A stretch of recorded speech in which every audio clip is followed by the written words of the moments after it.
Hi అండి, welcome back to my channel RKS kitchen and vlogs. ఈరోజు మన ఛానల్లో గ్రీన్ వెజ్ పులావ్ ఎలా చేసుకోవాలో చూపిస్తున్నాను.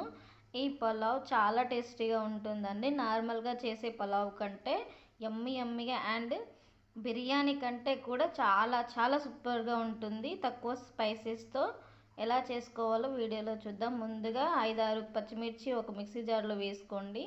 అలాగే కొత్తిమీర, పుదీనా, 5-6 జీడిపప్పు వేసుకొని వీడియోలో చూపిస్తున్న విధంగా కోర్స్గా గ్రైండ్ చేసుకోండి. మరి పేస్ట్లా కాకుండా జస్ట్ వీడియోలో చూపిస్తున్న విధంగా మిక్సీ చేసుకొని పక్కన పెట్టుకోండి. ఇప్పుడు స్టవ్ పైన బాండి పెట్టుకొని అందులో 2 స్పూన్ల నెయ్యి వేసుకోండి. అలాగే 1/2 టేబుల్ స్పూన్ ఆయిల్ వేసుకొని ఆయిల్ వేడెక్కిన తర్వాత వీడియోలో చూపిస్తున్న హోల్ గరం మసాలా వేసుకొని వన్స్ ఫ్రై చేసుకున్న తర్వాత ఒక 5-6 జీడిపప్పు పలుకులు వేసుకొని వన్స్ ఫ్రై చేసుకోండి. ఇప్పుడు కట్ చేసి పెట్టుకున్న పచ్చిమిర్చి చీలికలు, కట్ చేసి పెట్టుకున్న ఆనియన్స్ వేసి వన్స్ కలుపుకోండి.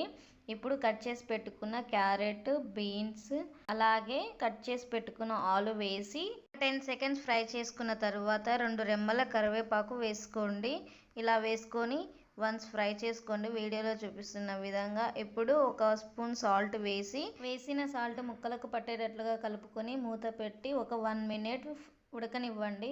1 మినిట్ ఉడికిన తర్వాత మనం రుబ్బి పెట్టుకున్న పేస్ట్ వేసి పచ్చి వాసన పోయేంత వరకు ఫ్రై చేసుకోండి. ఇలా ఫ్రై అయిన తర్వాత 1 స్పూన్ అల్లం వేసి ఒక 30 సెకండ్స్ ఫ్రై చేసుకోండి. ఇప్పుడు 1 కప్పు టమాటో వేసుకొని బాగా కలుపుకోండి. ఇలా కలుపుకున్న తర్వాత కొత్తిమీర, పుదీనా వేసి వన్స్ ఫ్రై చేసుకోండి. ఇలా అన్నీ ఫ్రై అయిన తర్వాత 1 స్పూన్ గరం మసాలా, 2 స్పూన్ల ధనియాల పౌడర్ వేసుకొని మనం వేసిన మసాలాలన్నీ వన్స్ ఒక 30 సెకండ్స్ ఫ్రై చేసుకోండి.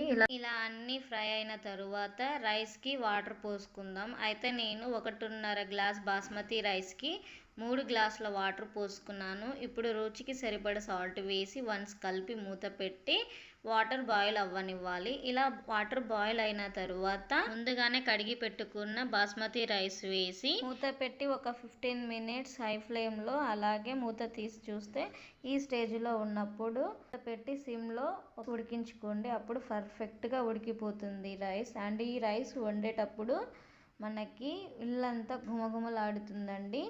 ఈ పులావ్ మీరు ఇలానే ట్రై చేసి ఉంటే నాకు కమెంట్ చేయండి. ఈ వీడియో మీకు నచ్చినట్లయితే లైక్ చేసి షేర్ చేసి నా ఛానల్ని సబ్స్క్రైబ్ చేసుకోండి. Thanks for watching.